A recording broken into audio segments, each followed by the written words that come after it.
নমস্কার সকল গল্পপ্রেমী ও সাহিত্যপ্রেমী শ্রোতা বন্ধুদের আমার অনেক স্বাগত। আমার আজকের নিবেদন আশাপূর্ণা দেবী রচিত একটি ছোট গল্প ঈর্ষা।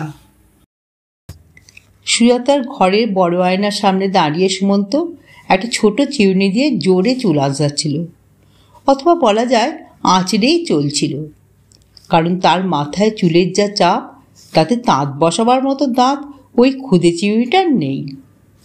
গায়ে হাত বুলোনোর মতো ভেসে যাচ্ছিল সুমন্তর প্রবল চেষ্টাতেও। সুজাতা মোমবাতি নিতে ঘরে ঢুকে ছেলের দিকে তাকিয়ে বলে উঠল, ওটা কি হচ্ছে? চিরুনিটা ভেঙে যাবে যে, তোর চুলে ওই চিরুনি। সুমন্ত একইভাবে হাত চালাতে অগ্রাহ্যের গলায় বলল, তোমার চিরুনি নেওয়া হয়নি। সুজাতা ভুরু কুঁচকে বলল, চমৎকার, খুব ম্যানার্স শেখা হচ্ছে। সুমন্তদের স্কুলে ম্যানার্স সম্পর্কে বিশেষ নজর রাখার ব্যবস্থা আছে এবং সুমন্ত নাকি তাতে একটা সার্টিফিকেটও পেয়েছে। কিন্তু স্কুলের ব্যবহার স্কুলে, তাকে বাড়িতেও নিয়ে আসতে হলে পেরে উঠবে কেন? হাত পা খোলাবার জন্যে খোলা মাঠের দরকার হয় না। সুমন্ত মায়ের থেকেও অধিকভাবে ভুরুজোড়া কুঁচকে একবার মার মুখের দিকে তাকালো, কোনো কথা বলল না, আবার একই কাজ করতে লাগলো। আজকাল এই এক বাহাদুরি হয়েছে সুমন্তর। ক্লাস 11-এ উঠে পর্যন্তই বোধহয় হয়েছে ইচ্ছে করে মা বাপকে অগ্রাহ্য দেখানো। বাহাদুরি ছাড়া আর কি? তবে বাবা বলে, তুমি আর শাক দিয়ে মাছ ঢেকো না সুজাতা, বাহাদুরি নয়, লায়েক হওয়া। দেখো তোমার ওই ছেলে কদিন পরই কি মূর্তি ধরে। এরকম সময় তোমার ছেলে বলাই বিধি। সুজাতা অবশ্য বাহাদুরি বলেই ধরে আছে এখনো। নূতন বড় হওয়ার সুখে এটা একটা নতুন শখ, এই আর কি। তবু ছেলের ওই ভুরু কোঁচকানো দেখে রাগে গা জ্বলে গেল এবং মাতৃ অধিকারের শক্তিটা কাজে লাগাতেই বোধহয় জোরে জোরে বলল, বেরোচ্ছিস কোথায়? বেরোচ্ছে এটা সাজসঙ্গতেই বোঝা যাচ্ছে। সুমন্ত তখন চিরুনিখানা প্যান্টের হিপ পকেটে পুরে ফেলে ধীরে সুস্থে বলল, কোনো একদিকে নিশ্চয়ই। কেন, কিছু আনতে হবে? কিছু আনার ব্যাপারে অবশ্য সুমন্ত এখনো এক পায়ে খাড়া। 8-10 বছর বয়স থেকে হর দম ছেলেকে দোকানে পাঠিয়ে তার এই নেশাটি ধরিয়ে দিয়েছে সুজাতা। সুজাতা কঠিন গলায় বলল, না, কিছু আনতে হবে না, জানতে হবে। কি জানতে হবে? এই সন্ধ্যের মুখে লোডশেডিংয়ের মধ্যে যাচ্ছিস কোথায় সেটাই জানতে হবে। কেন, আমি কি হাজতের আসামি? তাই এক পা বেরোলেই বলে যেতে হবে? বাহ, চমৎকার, ক্রমশই বেশ বলচাল শেখা হচ্ছে। তোর বাবা এখনো কোথাও বেরোলে বলে বেরোয়, দেখিস না? স্রেফ স্লেভ মেন্টালিটি বলে সুমন্ত সিঁড়ি দিয়ে নেমে যায় তত্ত্বরিয়ে। কিন্তু মায়ের মতো জাত বেহায়া আর কে আছে? তাই সুজাতাও সঙ্গে সঙ্গে নেমে যায় 2-4 সিঁড়ি। চেঁচিয়ে বলে, বেশি দেরি করবি না কিন্তু, আকাশটা দেখ, দারুণ বৃষ্টি আসছে। কথার জবাব অবশ্য পায় না সুজাতা। ঘুরে এসে রাস্তার দিকের বারান্দায় সুজাতা দাঁড়ায়। তত্ত্বরিয়ে হেঁটে যাচ্ছে সুমন্ত। নেয়ার ছেলে বলেই বুঝতে পারছে, নইলে দেখার কথা নয়। সত্যি আকাশ কালো মেঘে ঢেকে গেছে। তার সঙ্গে চন্দ্র সূর্যের অমোঘ নিয়মের মতো লোডশেডিংয়ের অবদান তো আছেই। তবু হাঁটার ওই পরিচিত ভঙ্গিটা থেকেই হঠাৎ আবিষ্কার করে বসে সুজাতা, ওর গতিভঙ্গিটা ঠিক ওর বাপের মতো গঠন ভঙ্গিও। এই বয়সে বাপের মতো লম্বা হয়ে উঠেছে, হঠাৎ পুরো দৈর্ঘ্যটাই এসে গেছে ওর এখনই। এই তো কটা মাস হলো ক্লাস 9 পার করেছে। বড় তাড়াতাড়ি বড় হয়ে গেল ছেলেটা। ঘরে চলে এসে জানালা টানালাগুলো বন্ধ করতে করতে ভাবল সুজাতা, বাপের মতো আকৃতি পাচ্ছে, এই প্রকৃতিটা তো পাচ্ছে না। সীমন্তের মধ্যে কত শান্ত, সভ্য, নির্বিরোধী ভাব। কাউকে উঁচু কথাটি বলতে জানে না। এই তো নতুন বাহাদুরিতে ছেলে তো শুধু মাকে কেন, বাপকেও ডোন্ট কেয়ার ভাব দেখে মজা পায়। সুজাতার ভয় হয় ফট করে না ধাড়ি ছেলের গালে একটা চড় কষিয়ে দেয় সীমন্ত। কিন্তু তেমন ভয়ঙ্কর ঘটনা ঘটে না, বরং স্বগত মন্তব্য করে, কিছু মন্তব্য করে সরে যায়। ভালো ভালো, শিক্ষা দীক্ষা ভালোই হচ্ছে, ইংলিশ মিডিয়াম স্কুল তো। এই ব্যঙ্গটুকু অবশ্য সুজাতার উদ্দেশ্যে। 4 বছর বয়সে ছেলেকে পাড়ার স্কুলে ভর্তি করে দিয়েছিল সীমন্ত, যে স্কুলে নিজে পড়ে বড় হয়েছে। তখন তো সীমন্তর মা দিব্যি ডাঁটো। পাড়ার স্কুল বলে সুজাতা একটু খোঁত করায় সতেজে বলেছিলেন, কেন ওই পাড়ার স্কুলে পড়ে কি মন তো আমার অমানুষ হয়েছে? তোমার ছেলে যদি আমার ছেলের মতো হয় তাহলেই পড়তে যেও বাছা। তবু 2 বছর পর থেকেই সুজাতা ইংলিশ মিডিয়াম বলে এমন অস্থির হলো, শাশুড়ি নিজেই বললেন, তবে দে বাবা, ছেলেকে সাহেবের স্কুলে ভর্তি করে দে। বৌমার যখন এত ভয় ভাবনা, বাংলা স্কুলে পড়লে ছেলে বিলেতে যেতে পারবে না, দিল্লি মুম্বাইয়ের চাকরি পাবে না, শেষে আবার হয়তো তোকে ডুসবে। মা বুড়ির প্ররোচনায় পড়ে ছেলেটার পরকাল খেয়ে রেখেছো তুমি। সতেজ কথাবার্তা ছিল মহিলার।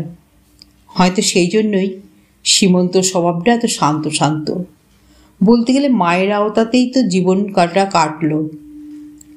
মহিলা মারা গেছেন তো এই সেদিন। সীমন্ত যখন বেশ বড় হয়ে গেছে।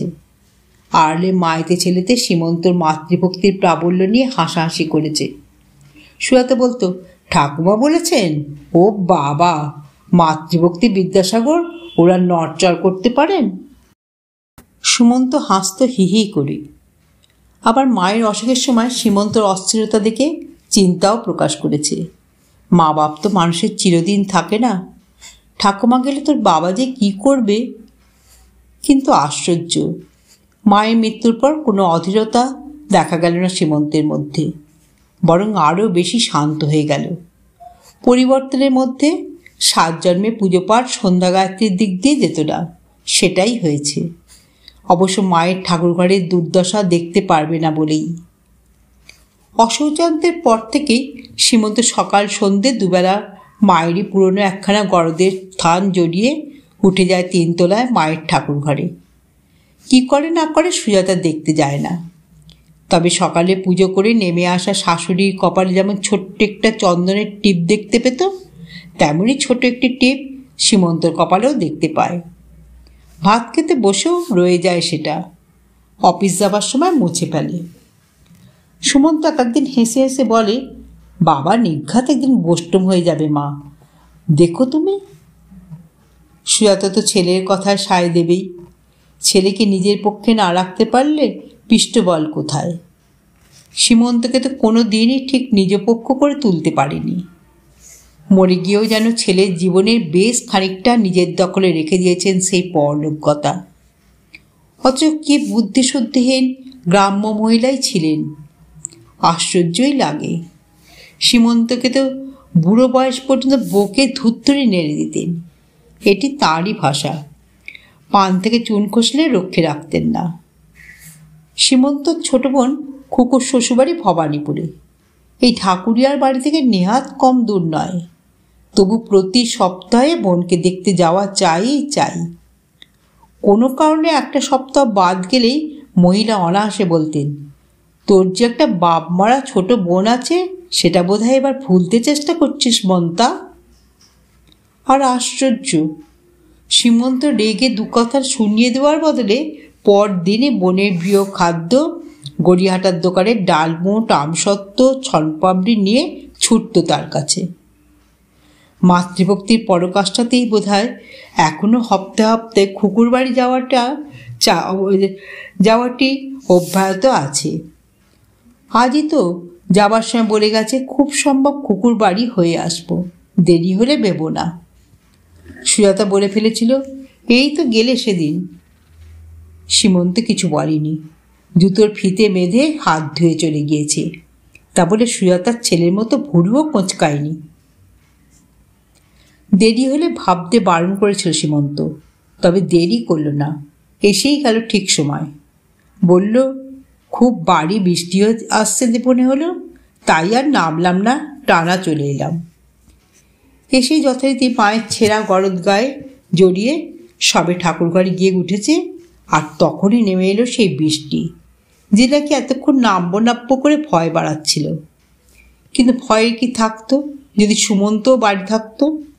বাড়ির লোকেরা যদি বাইরে না থাকে, বেদম বৃষ্টির মতো মজার কি আছে, কিন্তু এখন বাড়ির আসল লোকটাই তো বাইরে। এখন ক্রমশ যত বাজ, বিদ্যুৎ আর মেঘের দাপট বাড়ছে, ততই সুজাতার প্রাণের মধ্যে হু হু করছে, আর আপন মনে ছেলের উদ্দেশ্যে বলে চলেছে, পাজি হতবাগা ছেলে, এত করে বললাম শোনা হলো না কথা। কোথায় গিয়ে পড়েছিস, কিভাবে ভিজে ঢোল হয়ে ফিরবি ভগবান জানেন। দেখতেই লম্বা হয়েছে, আর মনে করছে বড় মস্ত লায়ক হয়েছি। আসলে তো পটকা, সে হুঁশ আছে? এখনই কাশতে শুরু করবি। আপন মনে অনুপস্থিত ছেলেকে কাঠগোড়া দাঁড় করিয়ে বকেই চলে সুজাতা। সামনাসামনি তো একটা কথা বলার সাহস নেই। বৃষ্টি কমবার নাম নেই, বরং বাজ বিদ্যুতের সমারোহ বাড়ছে। আশ্চর্য, সীমন্ত দিব্যি নিশ্চিন্ত মনে টঙে চড়ে বসে আছে। একবার বুক দুরদুর করছে না কোথায় কি ঘটছে ভেবে। সুজাতার তো মনে হচ্ছে এটা প্রলয়ের সূচনা। ভাবলে ছুটে ঠাকুরঘরে উঠে গিয়ে বলে, তুমি কি মানুষ না পাথর? যেতে হলো না, যথাসময় নেমে এলো সীমন্ত। থান ঘরত ছেড়ে সুতি ধুতি পরে চায়ের টেবিলে এসে বলল, বাবু বুঝি এখনো ফেরেননি? সুজাতা ক্ষুব্ধ উত্তেজিত গলায় বলে ওঠে, দেখো না, এত করে বললাম, ভীষণ মেঘ করেছে, দেরি করিসনি, তবু এইটুকু ছেলে এত কিসের আড্ডা? তুমিও তো কিছু বলো না। মায়ের শত কথায় কাজ হয় না, বাপ একটা ধমক দিলেই কাজ হয়। ধমক? সীমন্ত চায়ের কাপটাই কপালে ঠেকে নমস্কারে ভঙ্গি করে বলে, তোমার ওই হিরো ছেলেকে আমি দেব ধমক? বলে নিশ্চিন্তভাবে চায়ের কাপে চুমুক দিতে থাকে। কড়কড় করে আবার বাজের শব্দ। সুজাতা অস্থির হয়ে জানালা খুলে দেখতে যায়। সীমন্ত বলে, ওটা কি হচ্ছে? ঘর যে বেসে যাবে। খুব নিশ্চিন্তে মানুষ বাবা, ছেলেটা কোথায় কি করছে? কি আশ্চর্য, পাগল তো নয় যে এই সময় রাস্তায় থাকবে। আছেই কোথাও বন্ধুর বাড়িটারি, আটকে পড়েছে, এত ভাবনা করছো কেন? এ কথায় আবার রাগ এসে যায় সুজাতার। মনে হয় খুব একটা বিপদে পড়ে ভিজে নেই বাড়ি আসে সুমন্ত, তবে জব্দ হয় লোকটা। আর তা যদি না হয় তো আজ ছেলেকেই সুজাতা দেখে নেবে এক হাত। ওইটুকু ছেলেকে এত ভয় বা পাবো কেন আমি? মনে দুঃখ পাবে বলেই না কিছু বলি না। রাত বাড়তে বাড়তে ক্রমে বৃষ্টি কমে। থামে মেঘের ডাক, বাজের ডাক, বিদ্যুৎ চমকানি। ঝিরিঝিরি বৃষ্টি যেন জেটটা বজায় রাখতে চেষ্টা করে। অতঃপর বাড়ি ফেরে সুমন্ত, ফেরে একখানা রিক্সা করে। কোথায় ছিলে এতক্ষণ? কোথাও না, এই ঠাকুরিয়ার মধ্যেই, সুধাময়দের বাড়ি। সুজাতা এতক্ষণ মনে মনে ভাঁজছিল, ছেলে যদি শুকনো গায়ে মাথায় ফেরে তা দেখে নেবে তাকে। কিন্তু কি করে দেখে নেবে? কোন কথার পিঠে? ছেলে যদি বলে, তা তুমি যদি ভাবতে বসো আমি বাজ পড়ে মারা গেছি, তা কষ্ট তো পাবেই। আমি কি কচি খোকা যে তুমি একেবারে অস্থির হয়ে উঠলে? সুজাতা ভারী মুখে বলে, অস্থির কি সাধে হই? কচি খোকা নও বুঝলাম, ধাত্রী তো খোকারই মতো। এই যে জোলো হাওয়াটি লাগিয়ে এলি এতক্ষণ, রাতেই কাশতে শুরু করবি। বলছিস তো ভিজিসনি, কই দেখি মাথাটা, যা চুলের রাশ, মুছে দিই ঘষে। সুজাতা ছেলের মাথায় হাত দিয়ে দেখতে আসে।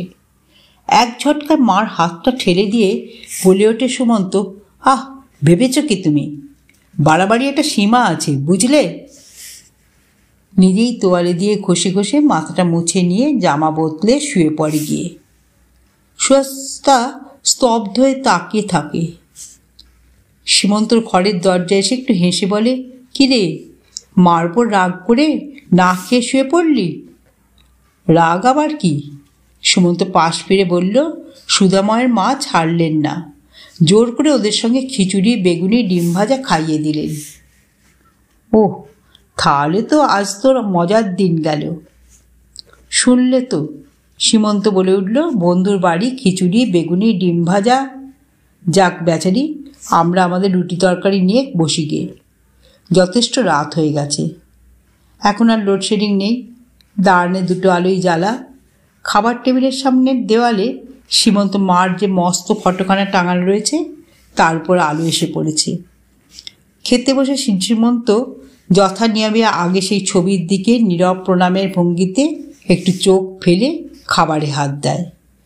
আর কেন কে জানে সেই মুহূর্তে ভয়ানক একটা জ্বালায় সুজাতার ভিতরটা তোলপাড় করে দু ঝলক গরম জল এসে যায় দু চোখের কোলে। ওই অতি সাধারণ প্রায় অশিক্ষিত গ্রাম্য চেহারার মহিলাটির ওপর ভয়ানক একটা ঈর্ষা অনুভব করে সুজাতা। আশাপূর্ণা দেবী রচিত ঈর্ষা গল্পটি এখানেই সমাপ্ত হলো। যদি শ্রোতা বন্ধুদের আমার গল্প পাঠ ভালো লেগে থাকে তাহলে অবশ্যই আমার চ্যানেলটিকে সাবস্ক্রাইব করে পাশে থাকা বেল আইকনকে প্রেস করে অল করে দেবেন। তা যখনই আমি নিত্য নতুন গল্প আপলোড করব আপনারা সঙ্গে সঙ্গে পেয়ে যাবেন। আপনারা সবাই খুব ভালো থাকবেন। নমস্কার।